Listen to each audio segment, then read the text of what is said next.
We're in full swing this week on High School Sports Final. The top lacrosse team in the area taking on the nation's best. The scoreboard gets a workout in Arlington, plus the Gaithersburg Trojans join us in studio. And we'll preview a big girls lacrosse matchup this weekend. It's High School Sports Final, and it's next. From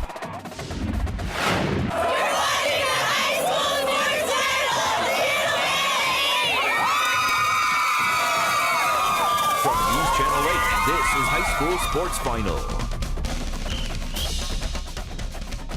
Wow, thank you, ladies. Hello, and thanks for joining us for High School Sports Final. I'm your host, Robert Burton. Lots of scores and highlights to get to, of course. And over in Arlington, the Patriots of Yorktown are ready to battle Falls Church. All right, let's go. Get to the action. Yorktown's number 5, Tim Aldinger with the shot and beats the goalie down low. It's 1-0 Yorktown. So they have the lead now. Falls Church, their coach, with a little encouragement for his Jags. Yorktown, number 4, Charlie Tiene passes to Gordon Coates for the goal. It's 2-0 Yorktown. Later, check out Pearson Savarino passes to Charlie Tiene for the goal. So now the score is 4-0. This is getting ugly. Then Alex Balster shoots, but it's blocked by Falls Church goalie Tony Lay. How about that? Look at the D. So Yorktown ball now. They would lose it, but check out Charlie Tiene. He's all over the place, recovers the ball and shoots for this goal. The score is 4-5. So then more Yorktown. It's Mateus Jaramillo. Passes long to Charlie Tiene for the assist and a goal. That's a score. It's 6-0 Yorktown. Big game for Tiene and another Yorktown win, 10-1. They beat up on Falls Church. And the Episcopal coach is firing up his team, taking on the Landon Bears. How about this? Runners on second and third. Hughes Pace would be on the mound for Episcopal, but Nowinski hits a slow roller to the first base side. The runner is out, but the run scores still. It was ugly, but they got it done. Then Page settles down a little bit and tosses a nice breaking ball in there for the strike, and he gets out of the inning. So Landon had the big left-hander, Betnar, on the mound, and he was working. This is just one inning right here, but you check out the strikeout. Very next batter, some high cheese, another strikeout. And then the next batter, this off-speed pitch just gets nasty. The slider breaks, and there's nothing the batter can really do. And Betnar is out of the inning unscathed and even gets a chest bump. Okay, back to the offensive side. Page in trouble again with the runner on second. The big first baseman, Abraham, knocks one up the middle. That brings in Betnar for the run. Then later, center fielder Hunter is up. He knocks one. That's to the right fielder. He can't handle it, though. Everybody's running now. 2 runs scored. Landon goes on to beat these guys 9-0. Sorry, Episcopal. And it's time to celebrate one of the area's young and brightest on the field and in the classroom. It's our Athlete of the Week, brought to you by our friends at iTility. Our Athlete of the Week is shoot 'em down, strike 'em out type of guy. Matter of fact, he played out an April Fool's joke on Nitro High School. Only problem was it was no joke. Battlefield pitcher Jake Agnos threw a no-hitter in the Mingo Bay Baseball Classic, striking out 11 in the complete game. The junior leads the area with 46 strikeouts as the Bobcats are 7-2 this season. And the left-hander who throws in the mid to upper 80s is already committed to East Carolina. So congrats to Jake Agnos, our iTility Athlete of the Week. All right, lots of games to get to. We're just getting started here on High School Sports Final. Coming up later, the game of the night, the best in our area taking on the best in the country. That's in Lacrosse. Plus, we'll talk with some of the stars of the second-ranked baseball team in the region. They're right in the studio. Gaithersburg is rolling, and they're right here. And don't forget, for the latest scores and highlights of featured games, you can log on to highschoolsportsfinal.com.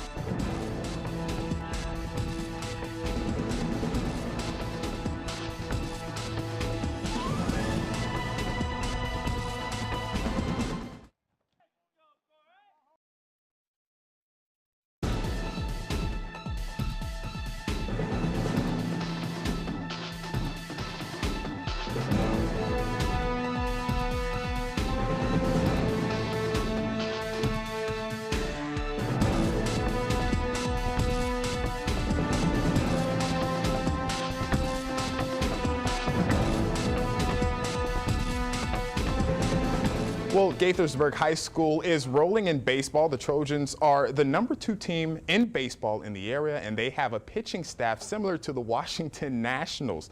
The strong rotation has led the Trojans to a 5-0 record. Joining us tonight are some of the catchers or the players, catcher Trey Martinez, pitcher Anthony Feliti, and pitcher infielder Nick Pantos, as well as Trojan coach Jeff Raverman. So #2 in the area, not enough.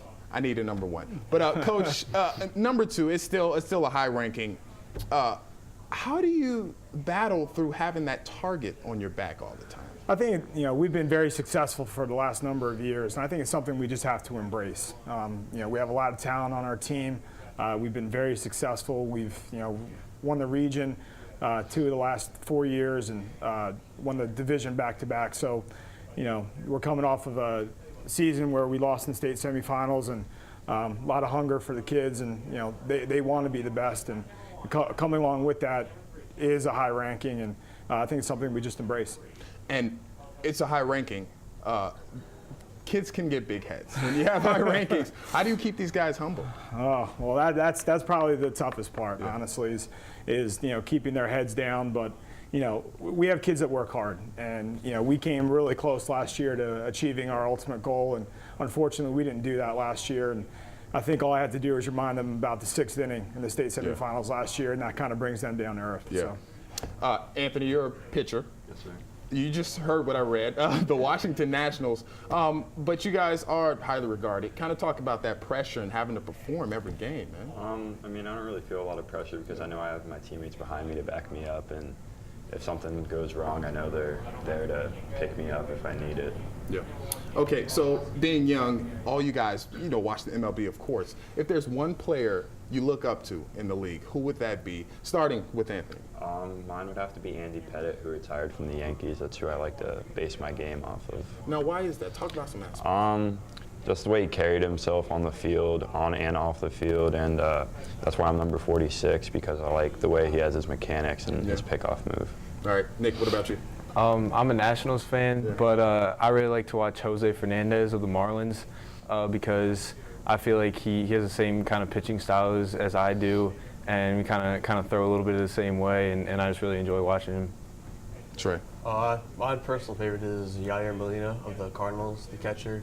I just love the way he plays the game hard all the time, always finding new things to do with his swing or while he's catching to make him better. I like the player who hits all the home runs, whoever that is.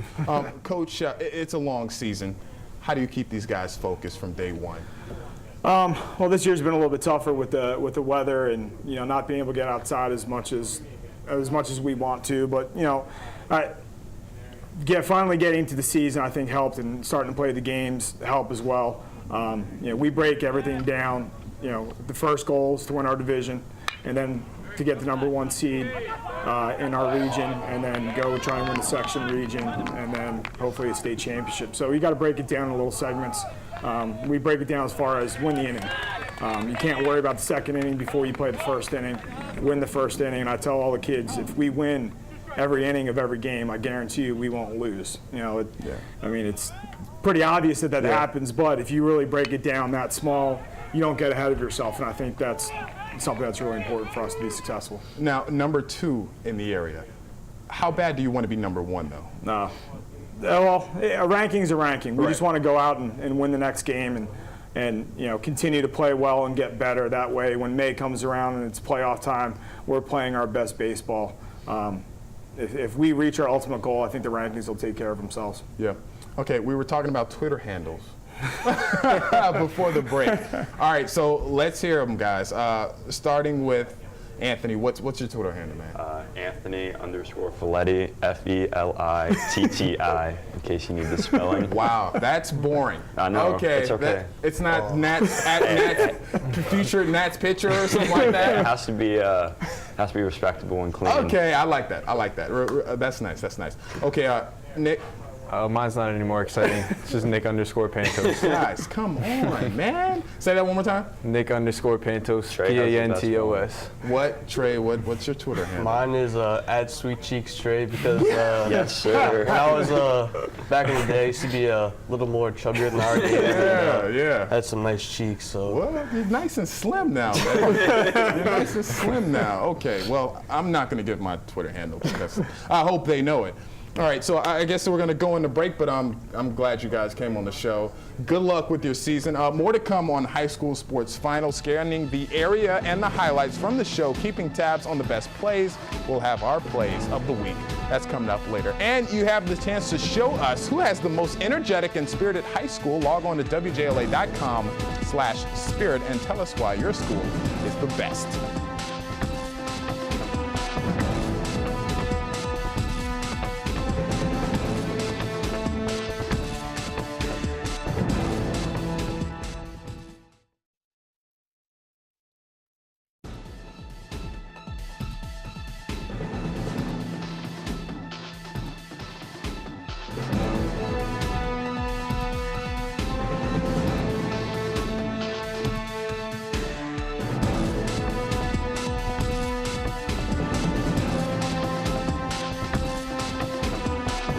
Well, lacrosse is a booming sport nationwide, but it's always been big around the Mid-Atlantic region. It's funny that the #1 team in high school lacrosse is actually from California. St. Ignatius College Prep in Cali is making a cross-country trip to take on some of the best in our area, including the Landstown Bears, and that gets us to our game of the night.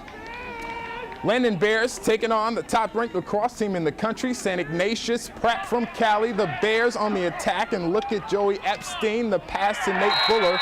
Landstown up 7-5 after that. But the Wildcats would come right back, actually. Check out Matt Klein. And we call this a laser shot. And it would beat goalie Hunter Sells. You got to speed up, Hunter. Come on, man.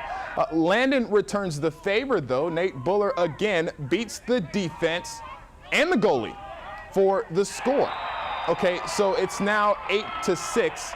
Landstown with the lead. The Wildcats down 8-6 late in the game, and they're on the move. The pass to Tommy Fleming for the goal, 8-7. The Bears barely hanging on here.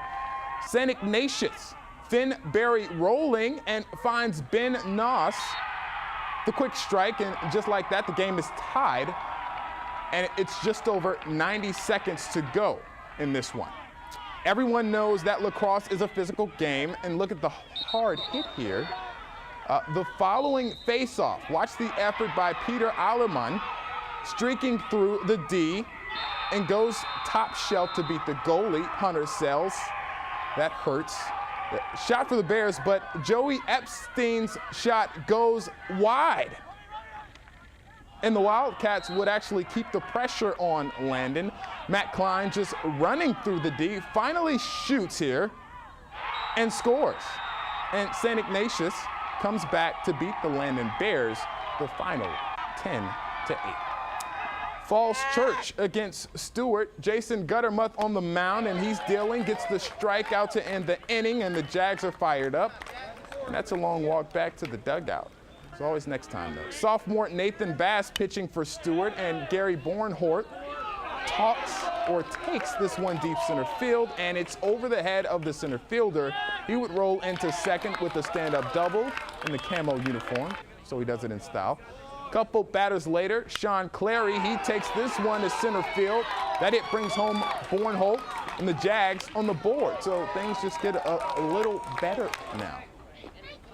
Then Cleary, the big man, looking to take advantage of the first and third situation. The throw to second would get a little short, but look at the collision on the base path. And who says it's not a physical sport? It would score a run. But Stewart battles back. Brendan Shannon takes this Guttermuth pitch down the right field line. David Marzi was on first, and he turns up a little bit. Makes it all the way to third.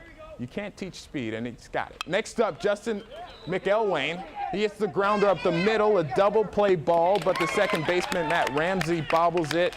And he does get the out at second, but a runner would score, and Stewart takes down the Falls Church. The final for this one, 7-6. Still more as we wrap up this edition of High School Sports Final. This week's edition of Plays of the Week is right after the break. And a huge girls lacrosse matchup as the #1 team in the area facing a top 5 team in the country.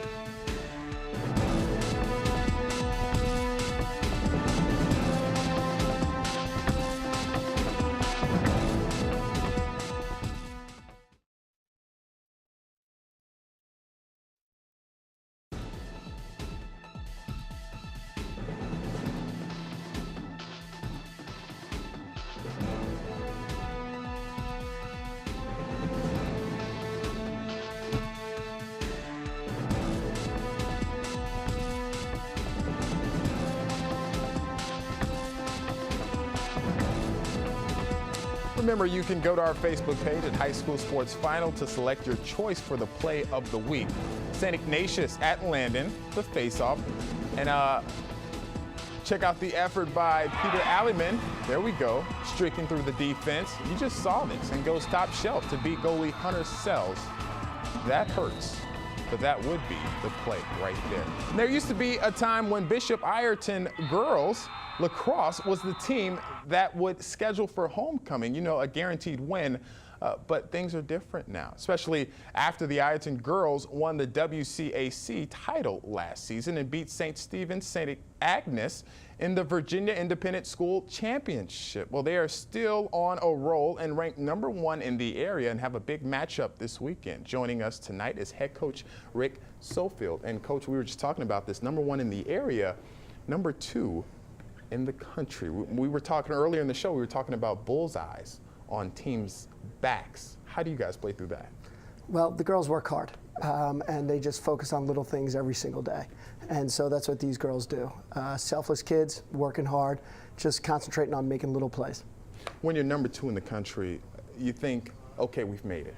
So a lot of times it's easy to just let up. And there's a big letdown throughout the middle of the season. How do you guys stay consistent?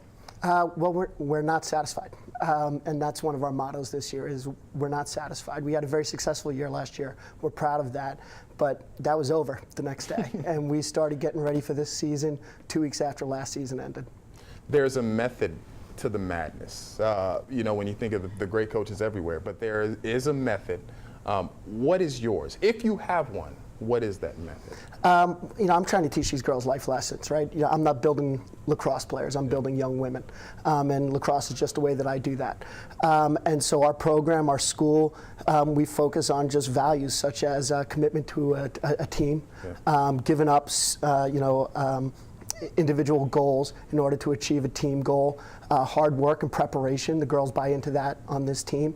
We put them in the gym 2 days a week at 6:30 a.m. before school even starts, and this goes back to September. So these girls have been working for 9 months to get where they are today.